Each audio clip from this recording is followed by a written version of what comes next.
Big shout out, of course, to Bet Out of Debt. What are y'all doing with y'all's money? Go to the Bet Out of Debt show. He's going to tell you all about how to get your income up.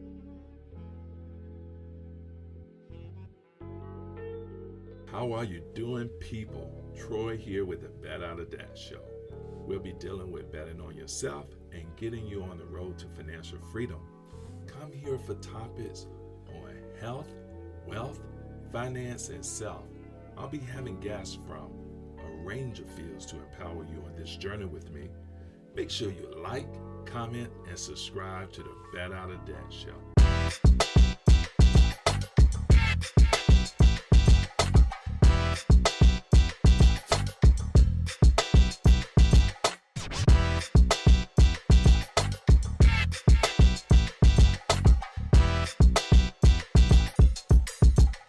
Look who I have in the building, the lead attorney. Yes. Thank you so much for having me up here, Bet Out of Debt. I really appreciate it. Yeah, lead, it's great having you, and I'm a member of your Patreon, and you've done a lot for the Bet Out of Debt show and helping our channel become better. You are a YouTuber, correct? That's right. I am on YouTube. I've been on YouTube for a couple of years. I have a channel where I discuss kind of the legal aspects of celebrity cases. And then I also have another vertical where I try to help aspiring YouTubers and current YouTubers get their channels together and improve on their YouTube journey. So I love it. I love being a YouTuber. Before that, I was an attorney, 20 years doing family law. And I can tell you that this is a much more rewarding, let's say, journey, at least for me. I love it. I think being a YouTuber is one of the best jobs in the world. So yeah, I'm on YouTube. I got about 150,000 subscribers, and I'm just loving it. Yeah, well, I really appreciate you being on the show. Let's get right into it, lead. You look young to be retired already. Are most attorneys really making that money, or are they just capping? Well, here's the thing. A lot of attorneys, most attorneys are making good money. Let's say that that's true. But what you will see is, when I tell attorneys that I'm retired, they're more surprised than regular people, because attorneys really don't retire until pretty late in the game, and that's for multiple reasons.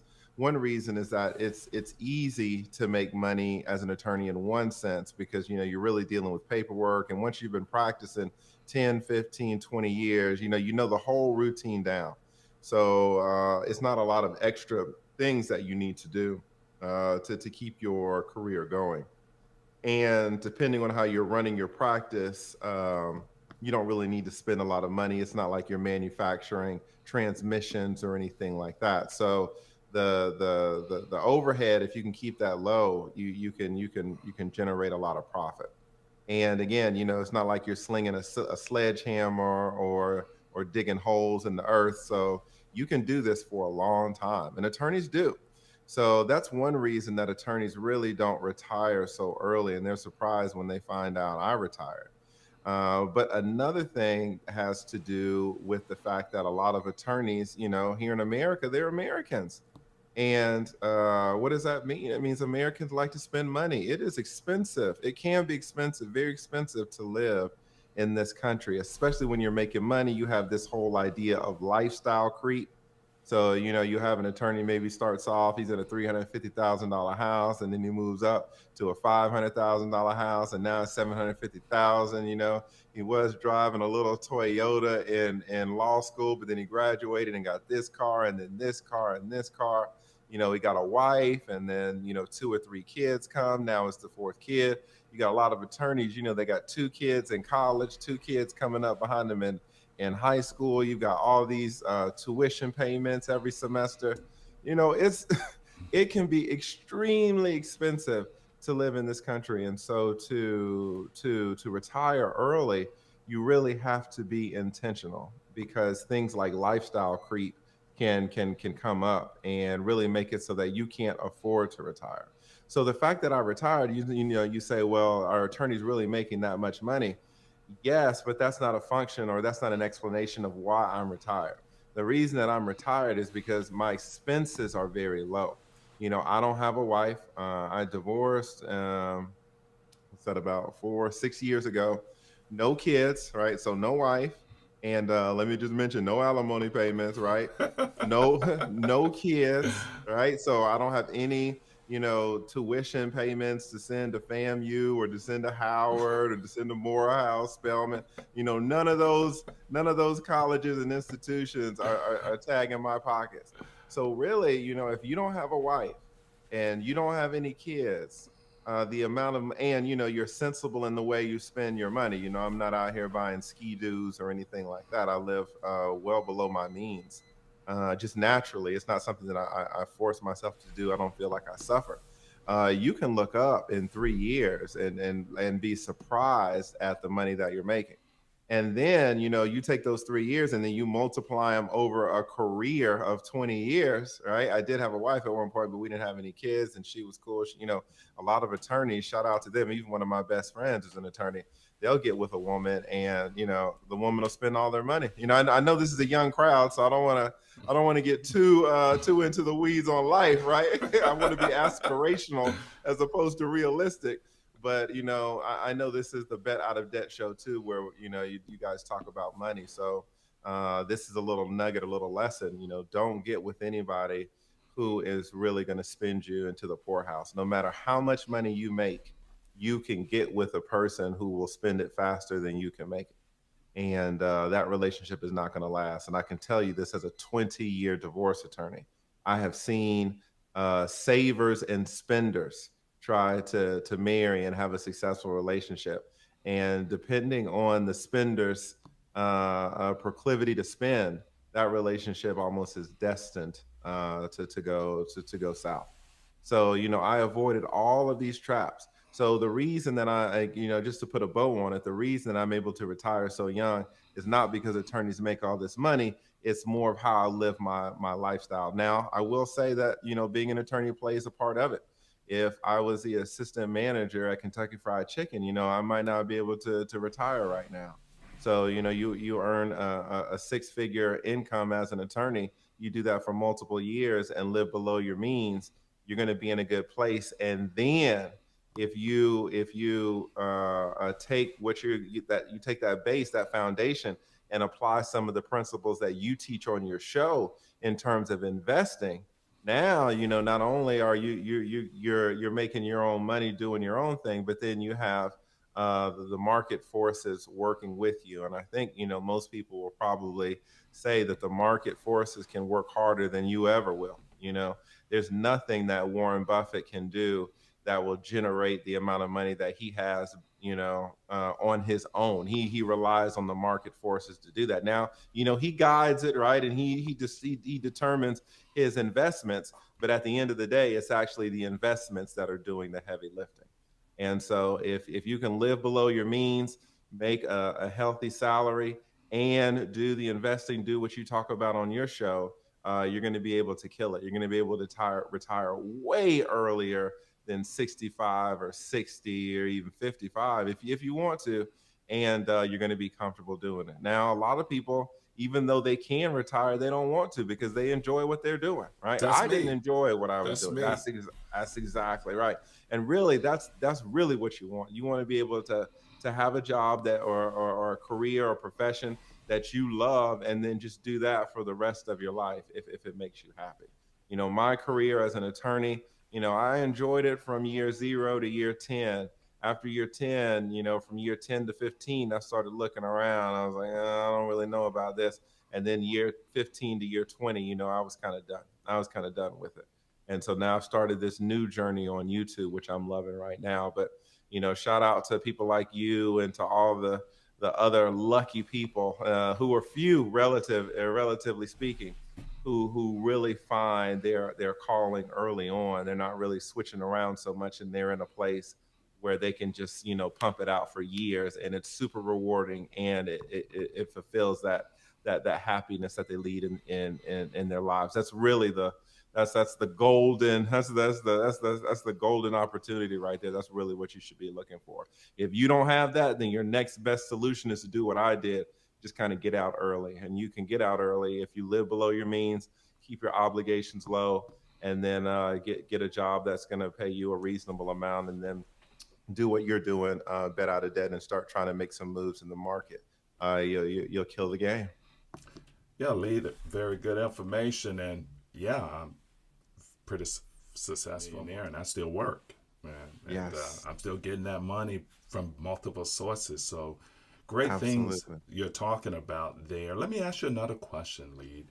What is the current beginning salary range for newcoming attorneys versus kind of a seasoned attorney out there for our younger viewers that may be interested in those ranges? Yeah, that's a very difficult question to answer. That's kind of like what's the typical color of a bird, right? It really depends on the species, to be honest. And there are a ton now. There's always going to be a gap. There's always going to be a gap between a newcomer, a new attorney, and a seasoned attorney, right? There's always going to be a gap usually there, and that's because new attorneys don't know anything. In law school, they don't teach you. They don't prepare you to be an attorney. They're just really trying to give you the mindset and the tools to become one. But it's not like once you graduate from law school, you're ready to go. You're not. And typically, firms lose money on new attorneys, so they don't pay them that much typically. Let's just focus on the new attorney for a second. The reasonable range of a new attorney, if you're really thinking about it, across all areas, is probably anywhere from $35,000 a year to let's say $160,000 a year for a brand new attorney. Now, those are the extremes. And can you go to New York, in New York, and find some attorney starting off at 180? Yes. And can you go to Mississippi and find a public defender starting off at $24,000 a year? Yes, right. But just typically speaking, if I'm just going to ballpark it and give a range, extreme, but not too extreme, I would say around 35, 40,000 starting off to around 160,000 starting off. This depends on so many things. It depends on the location. Usually they're going to be able to pay you more in Silicon Valley than they can in Arkansas, right? So it depends on the location of where you're working as a new attorney, and then it also depends on your practice area. If you start off representing poor people at the public defender's office, they're going to pay you. They're going to be able to pay you a certain amount of money. If you start off, at some law firm with 600 attorneys and you're in the mergers and acquisitions department, they're going to be able to pay you a different amount. Right. So it depends on what you are doing. And it also depends on the location of where you're working as a newcomer. So the range is so big, it's not really feasible to talk about what a new attorney makes because it can vary so much. It's kind of like, what's the what's what's the price of a house. Maybe you can say what the average price is or what the median price is, median, let's say. But a house can cost 130,000 up to, what is that, that one house in California, like Oh yeah, 180 million or something like yeah, that, right? yeah, So crazy. that's yeah, that's kind of like it is with attorneys. You can find it, and I'm talking about good attorneys. You can find really good attorneys, or we'll say really good people who could turn into attorneys. Because if you're new, there are no brand new great attorneys. They're just none, because you don't know you don't know what you're doing. But you can find really solid people, professionals, and they can make 40,000 or 80,000 or 120, 160. There's a big range. And then that's for the brand new attorney. So when you talk about a seasoned attorney, that can be anywhere. That can be anywhere. And you can find seasoned attorneys making $60,000 a year in South Carolina or in the foothills of the Appalachians, or you can find attorneys just making hundreds of millions of dollars. So Nice. it's huge. Yes. Nice, nice. Yeah. So, lead. it's a little surprising that attorneys can make so little. That threw me off a little bit, but I had heard, that attorneys, it's a very competitive, there's a lot of attorneys out there, so it's a very competitive field. So I have heard that. And what law practices, in your opinion, would be the most lucrative, and how difficult is it for an attorney to set up their own practice? Let me answer the first question. What areas are more lucrative? You can, it's kind of a rule of thumb, if you want to say, most attorneys have clients. And so if you want to, the attorneys who, kind of make the most money, generally speaking, are the attorneys with the clients who have the most money. Right. So if one of my clients is you, I'm gonna be pretty good. Oh But yeah. if one of my clients is Pookie, down at the corner store, right, then I'm not gonna do too well, typically speaking, if Pookie has to pay me. Now you can say, well, what about car accidents? What if Pookie gets in a car accident? And, Pookie's making $18 an hour, but then I'm going to get 40% of his $1 million claim, right? So now I'm going to get a $400,000 from Pookie. Well, that's true, but it's not Pookie that's paying me. It's Allstate that's paying me. It's State Farm that's paying me. It's Progressive that's paying me. So Progressive is kind of like my client in that sense, and they've got some deep pockets. So usually the attorneys who have the most money are the attorneys that make the most money are the attorneys who have access to the deep pockets. The deep pockets can be someone like you individually, bet out of debt. It can be someone like State Farm. It can be someone like Boeing. It could be you're looking for the deep pockets, right? Um, oh, look at I love it. I love it. So the converse to that is attorneys who, they have a lot of clients who don't have deep pockets. And this is the case when you're, let's say you're doing divorces down in Selma, Alabama, right? Or you're doing, criminal cases in the flatlands or somewhere in Mississippi, right? Or you're down at the foothills of the Appalachian Mountains. It's not a lot of, the people have interesting cases, they have important cases, but they just don't have enough to pay you. So it's kind of like the value of a house. What do they say? It's location, location, location. In a Yeah. lot of ways, Yeah. the amount of money that an attorney is going to make is going to be, the financial strength of his clients, whether that be institutions or individuals. But you're going to need the deep pockets, right? So that was the first half of your question, and then I forgot the second half. What did you say? Yeah, the second half of your question, the question was, how difficult is it for like attorneys to set up their law practice? Oh, What's that? perfect. Yes. Um, it's easy. It's easy. Now you're gonna make mistakes, but it's easy. It's very difficult just to run out and set up an Amazon, right? It's very difficult to run out and start the new Chick-fil-A restaurant. But to set up a law practice, you need, a little office, that you can share, or you this the we works or something like that. You just need you a little space. You need a couple chairs. You need a desk. You need a printer, and you need a laptop. Go. Right? You can Really? start. Yes, that is all that you Really? need, and so many people start out like that. So many people start out like that, and the expenses for being a new attorney can be extremely low. Now they can balloon up, right? Because you start making all that money.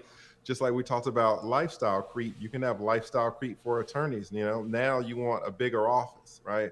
Now you want you want to have a huge conference room with the mahogany tables, right? You want to have the Oh marble yeah. floors. You want Oh to have the yeah. rotundas, right? Oh You want to yeah. you Oh want to let yeah. them know what it is, right?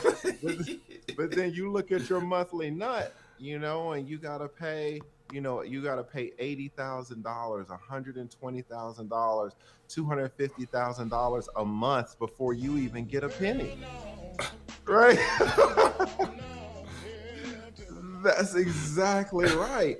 I mean, there are so many attorneys that have to pay, you know, $90,000, $110,000 each month before they make a penny. All right. So that's a lot of stress to know Yeah. that you gotta pay you gotta make $73,000 before you take a dollar home. But if you get to that point though, usually if your monthly nut is 73,000, that lets you know you hitting it, right? There's a reason why you got the rotunda and the chandelier. You're bringing on big cases. But to actually start off a law firm, it can be extremely inexpensive. It's awesome. Excellent, excellent. Hey guys, if you're enjoying the content and finding value, get the likes up, ring the bell, and subscribe to the Better Out of That show. And thank you again, Lee, for providing this information for our younger viewers that may want to follow your path. Hey Lee, let's spin off a bit and let's go into your background. For those who may not be aware of, your background and who you are, can you talk about your background as a practicing attorney in the state of Georgia? Yes, in Georgia, in Georgia. I went to the University of Georgia. I'm actually a double dog. That's what we call graduates who've graduated from the University of Georgia system twice. So I graduated from there you go. Shout out to the Jogs, right? Our the reigning national champions on the football field in between the hedges. So shout out to the Bulldogs. Um, I went there for undergrad and I also went there for law school. And then I started practicing in Atlanta, and I started doing a few things. Most attorneys start off, well, many attorneys, let's say, start off doing many different types of practice areas in the beginning to find out which ones that they're good at and which ones that they like, they gravitate towards. But I've done a little bit of a lot of things. I've done some criminal, I've done some civil, I've done some workers' compensation, I've done some, personal injury, car accidents, I've done immigration. But what I gravitated more towards and what I found out that I excelled at was the family law stuff. So you're talking about divorces, you're talking about child custody, you're talking about alimony, you're talking about child support, things of that nature. And so that's kind of what I've been doing for the past 20 years, and it's been rewarding in many ways. But it was time to move on. To me, it kind of seems like a soldier. You get out of basic training and you're all hyped up, and you're like, oh, show me the battlefield, let's go. And you do one tour, and it's 5 years, and you get out like, no, I got to go back in, and you go back in, and now you're in there 5 to 10, and you re-enlist, now it's a 15 years. After that 15 years, being on the being on the battlefield, you can look around and be like, okay, I'm not re-enlisting out, after my 20 years is up, I'm done. I have seen enough. I might go fishing for a while, and then I might do something new, start a little business or something, a little grocery store or something. But you don't want to. You don't want to. A lot of people want to change, and so that's where I was at after practicing 20 years. There's a lot of stress being an attorney, a lot of BS that you're putting up with from other attorneys who are your opposing counsel. A lot of BS from the courts, from the judges, a lot of BS from the system. Some of these laws are BS. And so you can look around, year 17 in, and you're just like, why? Why am I doing this? If I'm financially set anyway, not rich, but set, like established, why am I going through this? If you look at all these studies that talk about stress having a real impact on your body, right? A real Mm, correlation on your body, the mm, release of all this cortisol and stuff like that. And it's a random Wednesday, and you've been in a 2-day trial, and you think it's going to run in the next week, and you're just like, why? You know, Even if this client pays me more money, all I'm gonna do is take this money and stick it in to some account with the other money. But I got the other money from 3 years ago. Like, if I haven't spent the money from 3 years ago, why is this money right now so important to me that I'm having to endure all this stress? I'm not going to get this Wednesday back. I'm not going to get this Thursday back. So you can now, and let me just say, this is coming from a man with no kids.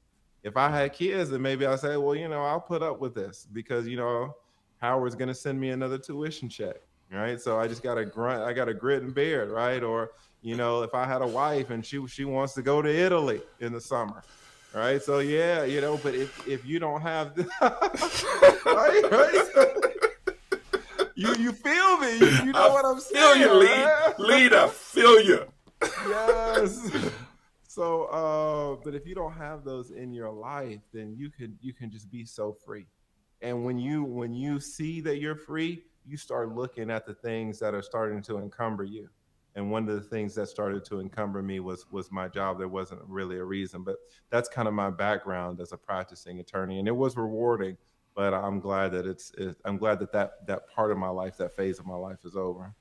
Yeah, Lee. So who or what events inspired you to become an attorney? What made you decide to do that? Was it a young age, or was there a basketball, football coach, or I'm just saying weird stuff? What inspired you to become Yeah, an attorney? this is such a well this is such a common question, and it holds a deep misconception that most people have. Most people hear of, let's say, attorneys. You could probably put doctors in this too, right? But attorneys, and say, oh, well, it's a profession where you're helping so many people out. You're doing so much good for people. Who inspired you to do this? Why would you do this? How did you know this was your calling? Let me tell you something. For most attorneys, man, this is a job.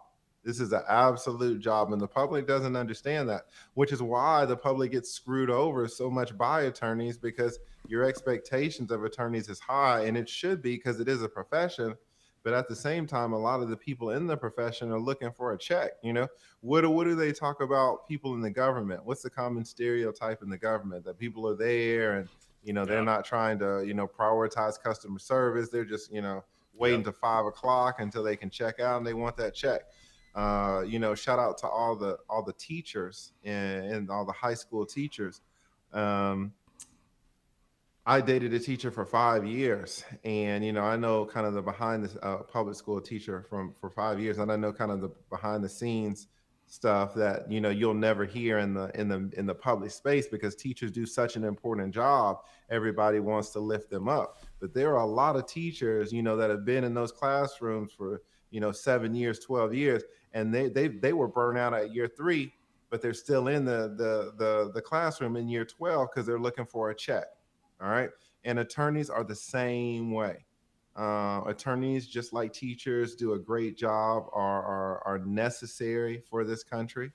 But you can hire an attorney to handle your criminal case, or hire your attorney to handle your divorce case, and realize halfway through that attorney is, it's not this noble profession that you thought that it really was. It kind of looks like a job to a lot of people. And so, what inspires you? It would be weird to say, what inspired you to own an extremely successful Chick-fil-A franchise. You're like, hey, nothing inspired me. I saw an opportunity, right? And that's how a lot of lawyers are. There's an opportunity to make money, and that's kind of what they go towards. To answer the question directly, nothing inspired me to be an attorney. In fact, the reason I'm an attorney is because it was the path of least resistance. I'm kind of the opposite of you. It seems to me that you're a man who's really good with numbers, and I am not good with numbers at all. And it's a secret that all attorneys know, and we joke about it amongst ourselves. Attorneys are terrible with numbers. Even Michelle Obama, joked about it in one some commencement speech or something that she was given. She's an attorney, and she let everybody know, man, attorneys, we can't even add, right? And so I started out, and as a but you know how business to charge major. those big bucks. That's exactly right. Attorneys say, like, we can't add, but we know what our 33% is. We know what our percentage is, right? We can do 33%. We can't do anything else. We can't multiply, divide, or anything, but we can do 33%. You win $100,000. I know exactly what my 33% is, right? I know what my percentage is. But I started out as a business major, and then they told me I had to take calculus, and I said, okay, well, give me the calculus. And then they said, well, you can't just jump into calculus because you didn't take it in you didn't take calculus in high school, so you got to Right. take pre-cal. Right. I said, okay, Right. well, give me pre-cal. And then I took that, and it was the fight of my life, but I passed it. I got a D. So I went to What? my That's not advisor. passing. Listen, That's not the D is passing, Lee. passing. A F is failing. A F is failing. No, in And college, D is failing. In engineering, I'm an engineer. If you get a D, you uh, got to take it over. well, that's what they told me. They said I had to take it over. It was passing, Exactly. but I had to take it But over. that's And I not was like, passing.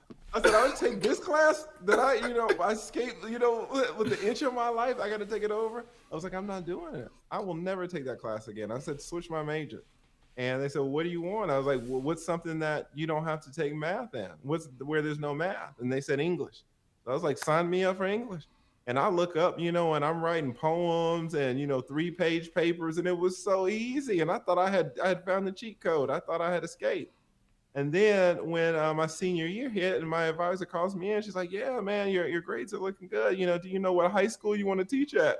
I was like, "High school? What are you talking about?" She was like, "Yeah, you can't do anything with the English degree." I was like, "Why didn't you tell me this when I when I switched?" Right? Oh my God. I thought I had gotten over, and really what I had done is set myself up for failure. So, she was like, well, maybe you can get, a PhD in this, English or literature or something like that, and you can teach college. I was like, lady, there ain't nothing I can do with this thing. And she's like, well, a ton of English majors go to law school. You can take the LSAT.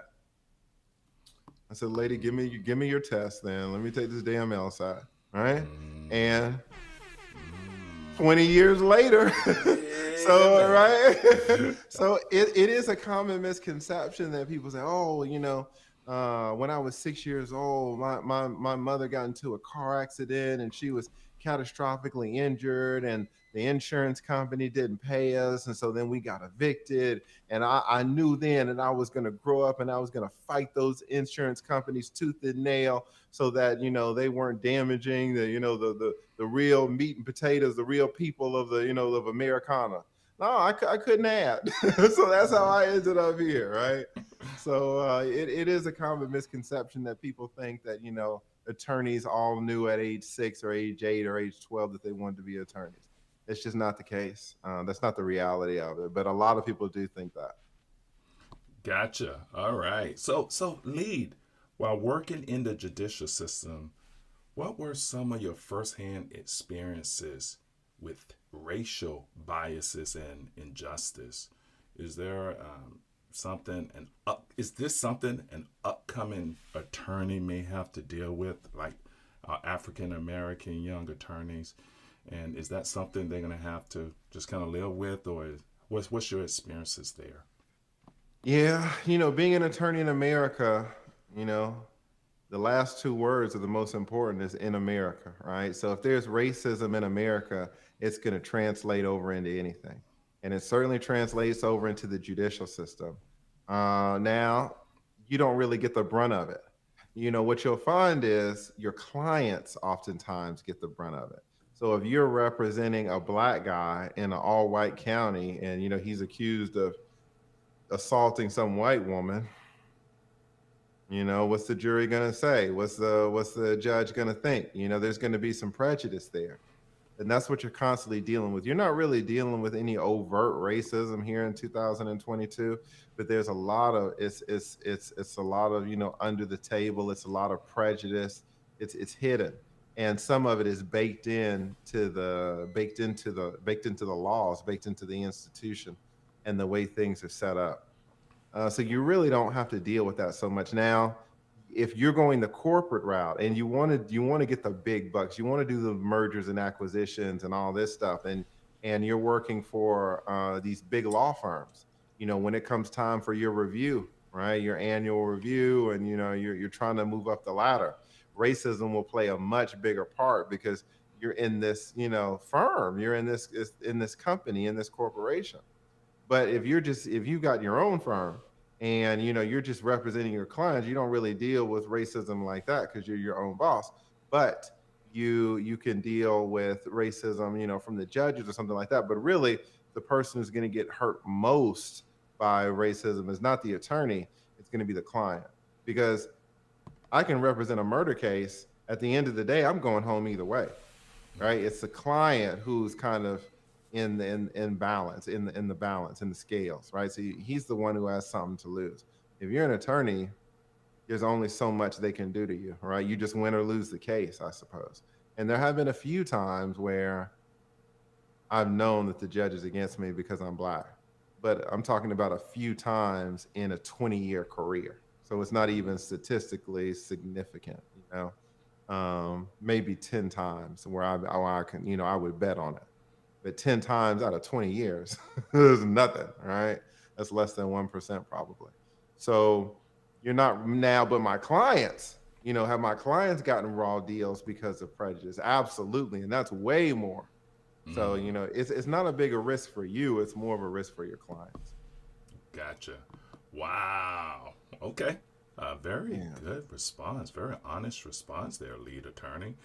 And Yeah. lead, my target audience is young black families. And, what kind of challenges would a young black attorney need to be aware of and willing to accept? What are some of the other challenges going into this field? Well, you know, one challenge that you're going to face is even before you become an attorney, and it's going to be in law school. Because a lot of times, if you're lower class and you're black, maybe there's no other attorneys in your family, you don't really know what to expect. And that was very striking to me. When I went to UGA, it's a good law school, and I was, I think let's say the last time I looked this up, I think it was a month or two ago. Graduating class of UGA had it was 6% black. All right, so let's say there are 200 people in the graduating class. Well, that means that out of 200 people, there are 12 black people, and that's Mm, men and women. So you divide that equally, and it's really not equal. It's probably going to be there are five black men in that class, and then the rest are women. So out of 200 people, it's going to be five young black men. And so you don't know what to expect. And I remember being in that position my first year, which is the toughest year. It is intentionally the hardest year of law school. And, I didn't know how to study. I didn't know what to expect from these professors. I didn't know how to read the cases the right way. I didn't know the vocabulary.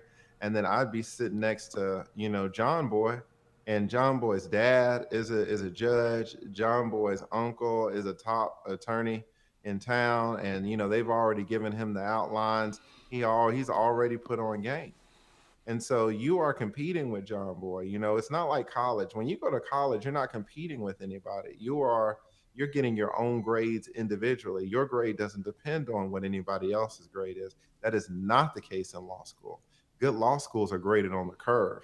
That means that your grade is not determined individually. Your grade is determined in relation to everybody else's grade.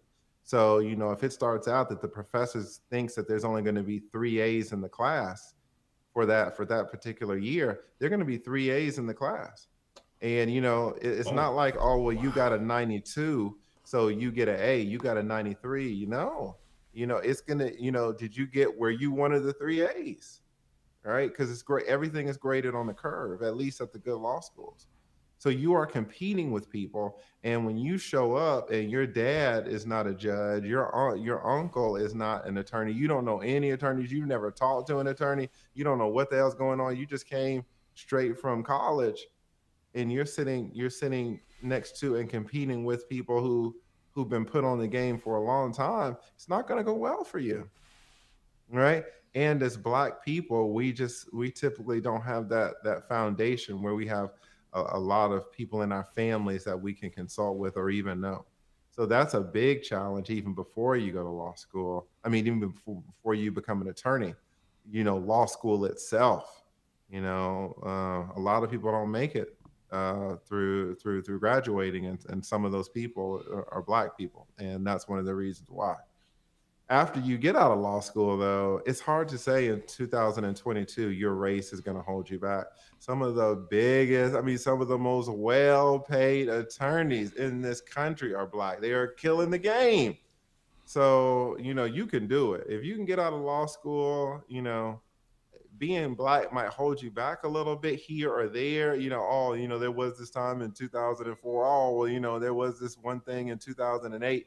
But these little individual points are not going to hold back your trajectory. They might change a little bit here or there, but it's not going to be anything that you can't overcome relatively easily. Excellent.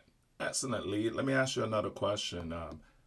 This is going to be a little tricky question, Lee. So stick with me here. After winning or losing a case, did you ever worry about your safety as an attorney? And if so, tell us about one.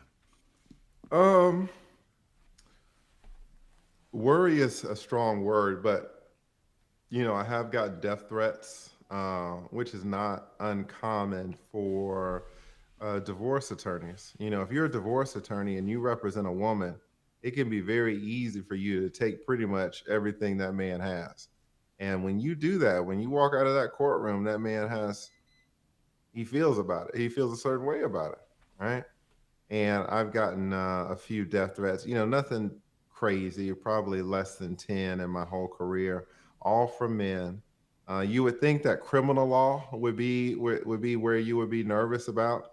And I one of my best friends is representing a huge one of the biggest cartels in Mexico, and uh, I mean, not to go into it, but there's a security concern there. Yeah, for sure. For You don't sure. really have that so much in the United States, but you will get a threat every now and then from an angry husband. Once you raided his 401k, kicked him out of the house that he built with his own hands, and taken his kids. Ooh. I'll be all right. I'll hit it myself. A man's gonna feel a certain way about it. But Yeah. it's nothing that really keeps you up at night, and you understand where they're coming from as a man. Because if someone took they're the feeling that they have is correct. They're just directing that feeling at the wrong person. I'm not the one that created the laws. I'm not in the legislature, right? And I'm not the one who gave the order. The judge did that. So, if you're gonna be mad at anybody, either you get mad at the judge or get mad at our legislature. Don't get mad at me. I only did what I was allowed to do, right? You shooting the messenger, right? Right. That's the only thing with that. Yeah. But guys, get the likes up, ring the bell, and subscribe if you're getting good value from this content from the lead attorney. Uh, like the video and subscribe to the Bet Out of Debt Show and share this video with our younger ones, our loved ones.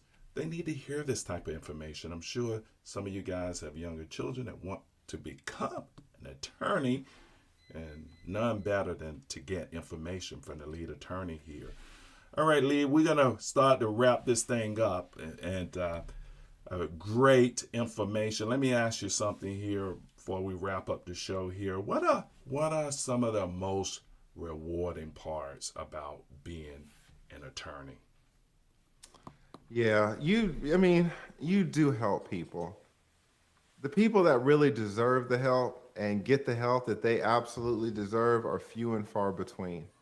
You can have very deserving people, and because of the facts of the case and the way the law works, they don't really get all of the help. So you feel disappointed. Or you can have people who are, not very deserving, but you give them a lot of help. So that's good. But then they weren't very deserving either. If you represent somebody who kidnapped some woman and because of a technicality, they get off, you feel that's a rewarding feeling because you won the case. But this guy kidnapped this lady. So how good are you really going to feel? Right? It's kind of limited. But every now and then you can represent someone who really is a great person in your eyes and who gets the exact amount of justice they're supposed to get. So that's rewarding, but it's infrequent, if I'm going to be honest. But that is a Mm, benefit. mm. Maybe the other biggest benefit, to be honest, is the money. Is the The money. money, the Is the money. money. The money is going to allow you. Yes, hit it one time for the money. The money's going to allow you to do things in life that you would not have been able to do otherwise. Now you can use that money for good or bad. A lot of attorneys have cocaine problems and problems with women, and the money you can misuse some money. but you can also use it well. You can put your kids through college. You can drive the fancy cars, the nice houses, and or you could choose not to blow money like that and buy yourself some freedom, right? Yeah. So the money is another big benefit. So kind of justice and the money, and honestly, there's more money than justice. Nice. Nice. Hey, lead. What what is some of the biggest misconceptions of being an attorney? One big misconception is that we know everything, so let's say I've been practicing family law for 20 years and I'm at a dinner party and says, oh, what do you do? Oh, I'm an attorney. So, oh, okay, great. Because, my sister's getting evicted from her apartment building. And what should you do? Like, I don't practice landlord tenant, right? Or you say, oh, well, you're a divorce attorney. That's good. I've got, you know, 2.3 million in Bitcoin that I'm trying to hide from my wife and I need you to create a trust. Well, you need to talk to a trust and estates attorney. We are specialized. A lot of us are specialized. We don't know everything about all of the laws. People will think that because you're an attorney, you just know the laws, and it's not true. Just like a foot surgeon doesn't really know how to operate on the brain or on the heart. He operates on toes and ankles and heels. Right? He's got his own part of the body, and usually attorneys, especially if they're seasoned, they have their own part of the body. So it's not like we know everything. I get asked a lot of questions that I just don't know the answer, and they're like, "Well, I thought you were an attorney." It's like I am, but I don't know all of the laws, right? So that's a big misconception. Another misconception is the whole thing about children growing up knowing that they wanted to be attorneys. That's not true. Another misconception, which we also talked about, is all these attorneys being rich, and maybe you're surprised to know that a lot of attorneys start off making $40,000 a year. Mm. Another misconception is attorneys feel bad when they get they representing somebody who committed a murder, and they feel bad when they get them off. No, I mean those would be some of your biggest wins, and you're, oh, we got a murderer off, because it's even though you recognize it's a murder, you feel good at your job. A lot of people say, oh, well, I couldn't represent someone who's guilty, and attorneys do it all the time. They do it all the time because if you get Wow. somebody off a murder case, you just got a check. All right, you Wow. you just got a big check. Now, to be fair, you were going to get the same check if they were guilty, but if you get somebody off a murder case, that's going to expand your reputation. So not only are you going to get that check, but you might get 4 or 5, 6, 7, 8 other big murder checks off that one win. All right, this is a lot of misconceptions in the legal sphere. Maybe one of the biggest ones is that it's kind of a happy profession, and I have run into more attorneys than you ever will, and I'll tell you, the attorneys that are really, really, really happy are few and far between. And so when I talk to people, when I hear you, Troy, say, oh, a lot of youngsters want to be attorneys. you know, I want to be realistic, but then I don't want to poop on anybody's parade. I want to be supportive of people, but a lot of times, especially youngsters, they'll ask for something and they don't know what they're asking for. You know, I think there's a saying in Japan that people would be twice as happy if they got half of what they wanted. Right? Mm. And a lot of people are saying they want to be an attorney, and they're like, okay, all right, do you know what you're really asking for? Maybe you might be twice as happy if you got half of what you're asking for about this, right? So, yeah, there are a lot of misconceptions, and some of them are big, but maybe the biggest one, if I had to say, was maybe what we started off the show with was about the money. There are a lot of attorneys who making 40, 50,000 if they're working in poor places or doing jobs where they have poor clients, indigent clients, clients that are assigned by the government. They're not going to make a lot of money. Interesting. Extremely interesting. Jules. Yo, Lee, Yes. so what was the final straw that made you say, I'm out of here, I'm retired, I'm going to become a YouTuber? Yes. And actually, yeah, I didn't even think I was going to become a YouTuber. There were times when I thought it wasn't going to work. I was like, I don't know what I'm going to do. It's not going to be this little YouTube thing. But there was no final straw. It was way more gradual. If a soldier is he says he's re-enlisted again, and now he's on year 17, and he's out there in the heat in Afghanistan. It's not like he's like, you know what, today just I got shot or something like that. He can just kind of see it coming. Like, you know what, I'm in my 17th year. I got three more to go.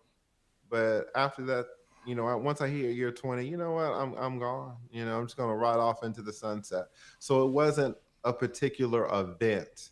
It was more of a process of me just realizing that me running constant cost benefit analysis, and I had reached a point of diminishing returns on the benefits, and I saw the cost being the same, which means that if your benefits keep diminishing and your costs remain the same, that means that at some point your costs are going to outweigh your benefits, and that's when you leave. Excellent. Knowing what you know now, would you have become an attorney? Yes. I mean, I did get a lot of value out of it. I ain't gonna lie, and it gave me a lot of rewarding things, and it gave me some money for my freedom. But I would have gotten out earlier. I would have jumped on this YouTube thing probably around 2016. Where I would have been blown up. This collab might have cost you something, bro. Okay? I might be one of these million subscriber people, right? So I just didn't understand the power of the internet, the power of social media, because I'm old, I'm 45. So I would have absolutely jumped ship. And talking to the youngsters, the legal profession is an old profession, and there's nothing wrong with it. It can be super rewarding. And if you in your heart really want to become an attorney, then I encourage you to do that. But if you're just saying you want to become an attorney because you want to get the bag, you want to get paid, believe me when I tell you there are other ways that are easier and even more lucrative. So I would suggest that you look around if you're really not dead set on becoming an attorney. And so I would have become an attorney then, because back in my day there wasn't really YouTube. YouTube didn't exist, and that was a good opportunity for me. But I just would have gotten out maybe 5 years earlier or something like that. But yeah, I'm glad I am an attorney, and I've learned a lot. I've learned a ton, and I think it's been a good career to me. So I would never really down it too much, because it has been beneficial. So I want to be realistic about it. I want to be positive about it. But I am glad that I moved on to something else. But if I had Ex- it all over to do again, I would become an attorney again. Excellent, excellent. So lead. We're closing out the show. I have a couple of more questions for you. Can you provide more encouraging messages for those who may want to follow your footsteps? Some of our younger viewers. What encouraging messages can you provide for them in closing? Yes, being an attorney can be amazing. I've had amazing experiences with being an attorney. I didn't know I was going to become an attorney. This was not like a lifelong passion, let's say. I ended up here because, through circumstance. So if you know that you want to be an attorney, then you're light years ahead of me right now. Do you really know you want to be an attorney, or do you think? Because those are two different things. And if you think you want to be an attorney, that's something you need to investigate. You need to talk to practicing attorneys that have been practicing 10 years or longer. Don't talk to some attorney who's been practicing 3 years and have him give you the game. He don't know the game. Talk to someone who's been in it 10 years or longer.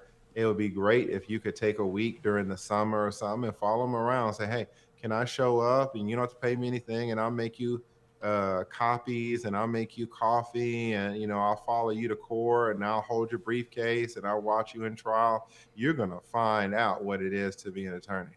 You're gonna find out. And if you haven't done that, you don't know what it is to be an attorney. If you have not shadowed an attorney for a week, Law and Order is not going to get you where you need to be. Watching that show is not going to give you any realism. So if you want to become an attorney and you're serious, you need to find someone to shadow. And if you can shadow them for a week, in the summer when you're not in school or something like that, then it's going to give you a lot of visibility. It could be the most important thing that you do, because you could think that you want to become an attorney. And so you go into law school and now you've graduated, you got $130,000 worth of debt, and you decided you don't want to practice. Well, that was devastating, not only because of the 130,000 student loans that you got with this 8.9% interest rate. So good luck on paying that. But you've wasted 3 years of your life when you could have been working, getting experience doing something that you really like. And the worst part about it is, because you got this $130,000 debt, now you're going to feel like you have to become a lawyer to pay off the dang debt. So now you are in a profession that you don't want to be in just to pay the debt, to learn how to do what you didn't want to do in the first place. So, and you could have avoided all that with 1 week in the summer, right? So I know you asked me for an encouraging message, so let me try to turn this around. in, in that, if I had to do it all over again, even though I kind of backed into it circumstantially, I would absolutely do it again. There's no other um, career for me that would have worked as well back then, when there was no social media or anything like that. So if you know that it's what you want to do, then it is going to be amazing. It is going to open up doors for you that no other door would have opened. It is going to teach you things about our country, our laws, our society, about people and the human condition that you never would have noticed or never would have had the opportunity to learn before. And you are going to be a much better person, a much better community member, by having the knowledge and experience that you have from becoming an attorney. So I highly recommend it if it's something that you know that you want. There's nothing better if it's for you. If it's for you, I absolutely recommend it. Hey, lead any shout outs on any current projects that you're working on, or things that you have in the works that you want to share before I wrap up the show, before I close out? I just want to shout out this show, man. Bet out of debt. If you're trying to get your money right, let me hear it. If you're trying to get your money right, let Troy over there teach you how to do it. It is so important. We talked about, lawyers making all this money. You will never make any money as an attorney compared to the money that you could make through investments. Investments will beat you every time. That's a fact. They will beat you every time. So, just check out this show and learn how to do it. It's going to be so important to your overall financial success. And lead, I posted a show this morning. Typically we're live Sunday mornings at 8:15 a.m. And I posted a show from yesterday. Patrick and we talked about buying the dip. From looking at your show from last week and all of that buying the dip stuff, check it out and let me know what you think. Hit me in the Patreon like you normally do, and Yes. let me know what you think. But buy the dip, you need to watch the Bet Out of That Show episode from this morning. And this would be posted later, so it'll be a week or so from now. But yeah, lead is that was a great interview. I really, really appreciate you coming on the show and dropping that game for our younger viewers, for those families that have those children that are about to go to college and want to become attorneys. Guys, like the video, share, subscribe, and thanks again, Lee, for joining us. No problem. Thank you again for having me, and I really appreciate the invite on your platform. So this has been the Bet Out of That Show. We call this show the Bet Out of That Show because when you place a trade, it's called placing a bet, which is a metaphor for investing. And hopefully it's a winning one to keep you out of debt. And as always, keep investing, and we will see you next Sunday, same time and same channel. Take care, guys. Goodbye.